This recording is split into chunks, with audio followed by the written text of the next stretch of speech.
ನಮಸ್ತೆ ವೀಕ್ಷಕರೇ, ಲಾ ಪಾಯಿಂಟ್ಗೆ ಸ್ವಾಗತ. ಇವತ್ತಿನ ಈ ವಿಡಿಯೋ ಪ್ರತಿಯೊಬ್ಬ ಮಹಿಳೆಯೂ ಮತ್ತು ಪುರುಷನು ತಿಳಿದುಕೊಳ್ಳಬೇಕಾದ ಬಹಳ ಮುಖ್ಯವಾದ ಕಾನೂನು ವಿಷಯದ ಬಗ್ಗೆ ಇದೆ. ಅದೇನೆಂದರೆ, ಗಂಡನ ಆಸ್ತಿ ಮತ್ತು ಆದಾಯದಲ್ಲಿ ಹೆಂಡತಿಗೆ ಕಾನೂನುಬದ್ಧವಾಗಿ ಎಷ್ಟು ಪಾಲು ಸಿಗುತ್ತೆ? ವಿಚ್ಛೇದನದ ನಂತರ ಅಂದರೆ ಡಿವೋರ್ಸ್ನ ಸಮಯದಲ್ಲಿ ಅರ್ಧ ಆಸ್ತಿ ಕೇಳಬಹುದೇ? ಪತಿ ಮರಣ ಹೊಂದಿದ ನಂತರ ಹೆಂಡತಿ ಮರು ಮದುವೆ ಆದರೆ ಮೊದಲ ಪತಿಯ ಆಸ್ತಿ ಅವಳಿಗೆ ಸಿಗುತ್ತದೆಯೇ? ಈ ಎಲ್ಲ ಗೊಂದಲಗಳಿಗೆ ಇವತ್ತು ನಾನು ಸ್ಪಷ್ಟವಾಗಿ ಕಾನೂನುಬದ್ಧ ಉತ್ತರ ನೀಡಲಿದ್ದೇನೆ. ಈ ವಿಡಿಯೋವನ್ನು ಕೊನೆಯವರೆಗೂ ಮಿಸ್ ಮಾಡದೆ ನೋಡಿ. Welcome back to law point.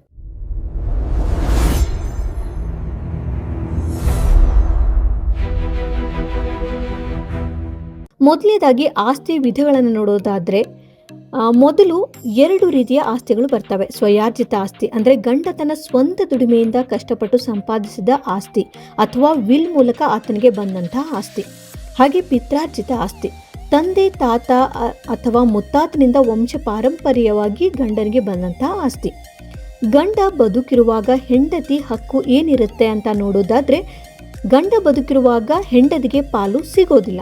ಕಾನೂನಿನ ಪ್ರಕಾರ ಗಂಡ ಬದುಕಿರುವಾಗ ಆತನ ಸ್ವಯಾರ್ಜಿತ ಅಥವಾ ಪಿತ್ರಾರ್ಜಿತ ಯಾವುದೇ ಆಸ್ತಿಯಲ್ಲಿ ಹೆಂಡತಿಗೆ ನನಗೆ ಪಾಲು ಬೇಕು ಅಂತ ಕೇಳುವಂತಿಲ್ಲ, ಹಾಗೂ ಅವಳಿಗೆ ಅದು ಸಿಗೋದಿಲ್ಲ.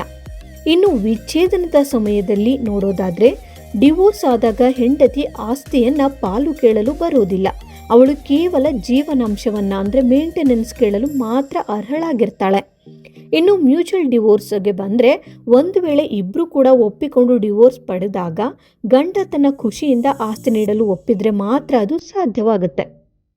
ಇನ್ನು ಮರು ಮದುವೆಯಾದ ವಿಧವೆಗೆ ಮೊದಲ ಪತಿಯ ಆಸ್ತಿ ಸಿಗುತ್ತದೆಯೇ?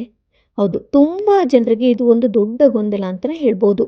ಕಾನೂನಿನ ಪ್ರಕಾರ ಪತಿ ಮರಣ ಹೊಂದಿದ ತಕ್ಷಣ ಆತನ ಆಸ್ತಿಯಲ್ಲಿ ಹೆಂಡತಿಗೆ ಕಾನೂನುಬದ್ಧ ಹಕ್ಕು ಸಿಗುತ್ತದೆ.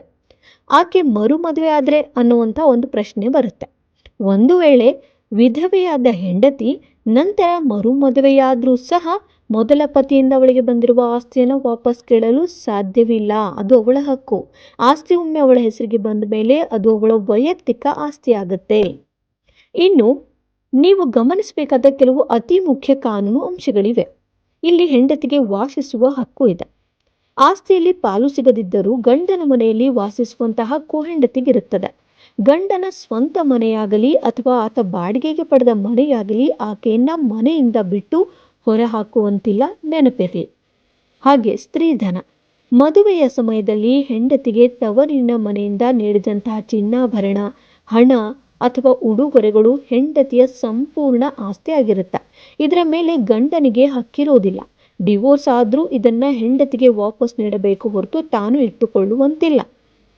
ಹಾಗೆ ಜಂಟಿ ಆಸ್ತಿ, ಒಂದು ವೇಳೆ ಆಸ್ತಿ ಪತ್ರದಲ್ಲಿ ಗಂಡ ಮತ್ತು ಹೆಂಡತಿ ಇಬ್ಬರಿಗೂ ಹೆಸರು ಇದ್ರೆ ಹೆಂಡತಿ ತನ್ನ ಪಾಲನ್ನ ಕಾನೂನುಬದ್ಧವಾಗಿ ಕೇಳಬಹುದು, ಹಾಗೆ ಪಡಿಬಹುದು. ಇನ್ನು ನಾಮಿನಿ ವಿಚಾರಕ್ಕೆ ಬರೋದಾದ್ರೆ, ಗಂಡ ಬ್ಯಾಂಕ್ ಖಾತೆಯಲ್ಲಿ ಹೆಂಡತಿಯನ್ನ ನಾಮಿನಿ ಮಾಡಿದ್ರೆ ಆಕೆ ಕೇವಲ ಆಸ್ತಿಯ ಪಾಲಕಳಾಗಿರ್ತಾಳೆ. ಕಾನೂನುಬದ್ಧವಾಗಿ ಆ ಆಸ್ತಿಯನ್ನ ಹೆಂಡತಿ, ಮಕ್ಕಳು ಮತ್ತು ಗಂಡನ ತಾಯಿ ಹಂಚಿಕೊಳ್ಳಬೇಕಾಗುತ್ತೆ. ಇನ್ನು ವಿಲ್ ಅಲ್ಲಿ ನೋಡೋದಾದ್ರೆ, ಗಂಡ ತನ್ನ ಸ್ವಂತ ಸಂಪಾದನೆ ಮಾಡಿದಂತಹ ಆಸ್ತಿಯನ್ನ ಬೇರೆಯವರಿಗೆ ವಿಲ್ ಮಾಡಿಕೊಟ್ರೆ ಹೆಂಡತಿ ಅದನ್ನು ಕೇಳಲು ಬರೋದಿಲ್ಲ. ಆದರೆ ಆಕೆಗೆ ಜೀವನೋಪಾಯವಿಲ್ಲದಿದ್ದರೆ ಆ ಆಸ್ತಿಯಿಂದ ಜೀವನಾಂಶವನ್ನ ಕೇಳಬಹುದಾಗಿದೆ. ಇನ್ನು ಯಾವಾಗ ಜೀವನಾಂಶ ಸಿಗೋದಿಲ್ಲ ಹೆಂಡತಿಗೆ ಅಂತ ನೋಡೋದಾದ್ರೆ, ಎಲ್ಲ ಸಂದರ್ಭದಲ್ಲೂ ಹೆಂಡತಿಗೆ ಹಣ ಸಿಗೋದಿಲ್ಲ. ಅಂದರೆ ಎಲ್ಲ ಹೆಂಡತಿಯಂದ್ರು ಹೋಗಿ ಕೋರ್ಟ್ಗೆ ಕೇಸ್ ಹಾಕಿದಾಗ ಅವ್ರಿಗೆಲ್ರಿಗೂ ಕೂಡ ಮೇಂಟೆನೆನ್ಸ್ ಅಂದರೆ ಅವಳಿಗೆ ಜೀವನಾಂಶ ಸಿಗುತ್ತೆ ಅನ್ನೋದು ತಪ್ಪು. ಕೆಲವು ಸಂದರ್ಭಗಳಲ್ಲಿ ಅವಳಿಗೆ ಜೀವನಾಂಶ ಸಿಗೋದಿಲ್ಲ. ಯಾವಾಗ ಹೆಂಡತಿ ಗಂಡನಿಗಿಂತ ಹೆಚ್ಚು ಸಂಪಾದನೆ ಮಾಡ್ತಾ ಇದ್ರೆ, ಹೆಚ್ಚು ದುಡಿತಾ ಇದ್ರೆ ಸಿಗೋದಿಲ್ಲ. ಹಾಗೆ ಹೆಂಡತಿ ಯಾವುದೇ ಕಾರಣವಿಲ್ಲದೆ ಗಂಡನನ್ನ ಬಿಟ್ಟು ತವರಿನಲ್ಲಿದ್ದರೆ ಆಗಲೂ ಕೂಡ ಮೇಂಟೆನೆನ್ಸ್ ಅಂದರೆ ಜೀವನಾಂಶ ಸಿಗೋದಿಲ್ಲ. ಹಾಗೆ ಹೆಂಡತಿ ಪತಿಗೆ ನಂಬಿಕೆ ದ್ರೋಹ ಎಸಗಿದ್ರೆ ಆಗಲೂ ಕೂಡ ಅವಳಿಗೆ ಈ ಒಂದು ಜೀವನಾಂಶ ಸಿಗೋಕೆ ಸಾಧ್ಯವಾಗೋದಿಲ್ಲ. ಸೊ ಸ್ನೇಹಿತರೆ, ಕಾನೂನಿನ ಪ್ರಕಾರ ಗಂಡ ಬದುಕಿರುವಾಗ ಹೆಂಡತಿ ಆಸ್ತಿಯಲ್ಲಿ ಪಾಲು ಪಡೆಯಲು ಸಾಧ್ಯವಿಲ್ಲ ಅನ್ನೋದು ಗಮನದಲ್ಲಿ ಇಟ್ಕೊಳ್ಳಿ.